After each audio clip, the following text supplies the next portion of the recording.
Hey everyone, so what causes conflict in a relationship and how do we tackle conflict in a relationship?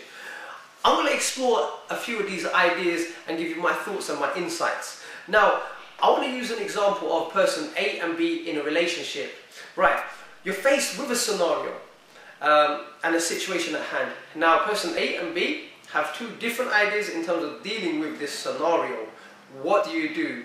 And at this point is where the conflict starts, because as soon as one person starts to execute and practice their ideas and their thoughts and their actions, then when it goes wrong and it goes all pear-shaped, then the other one starts to blame each other. This is where the blame game kicks in. And you know, like, oh, it's all your fault, this happened, we shouldn't have done this, that we should have done it this way, shoulda, coulda, woulda, whatever. It doesn't work. My thing is this: when two people come together and they're faced with a situation or a scenario at hand, allow whoever decides to take on this situation, allow them to practice their thoughts, their actions and their ideas, and support them, because through this will empower them.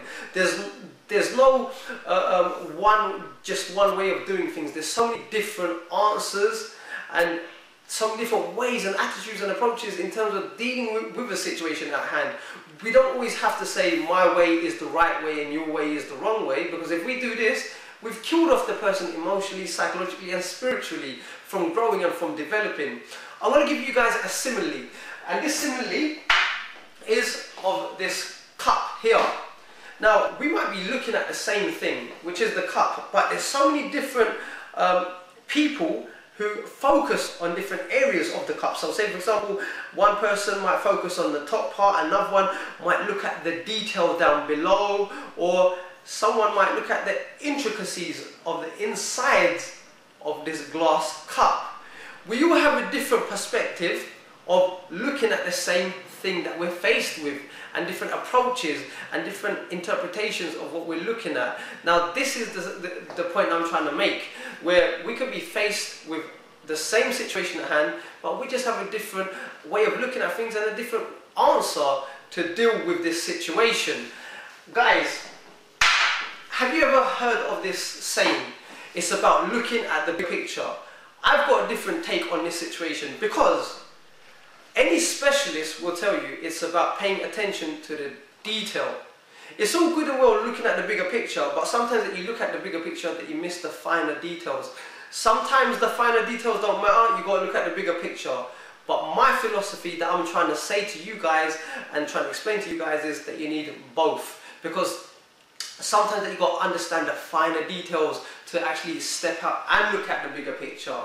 You know, some people may argue and say, well, if you step outside the bigger picture, you'll be able to see the details. So it's all about perceptions and interpretations. Whatever works best for you guys and that helps you to come together. So that is the message that I'm trying to convey to you guys out there, is acknowledge that people have differences and embrace their ideas, support their ideas. If you're in a loving and good relationship and a healthy relationship, or you just want your relationship to grow and improve, then allow each individual, your partner, whoever it may be, to express their ideas and try and support their ideas. You know, and this is how a relationship will develop and it will grow. We don't always have to have arguments just because we have differences. If we embrace one another and help one another, this is how we're going to grow. So guys, I'm going to leave you on that note. Until then, take care, stay strong, stay focused, and always live to learn, to improve, and to inspire the lives of many as well as yourself. Bye for now.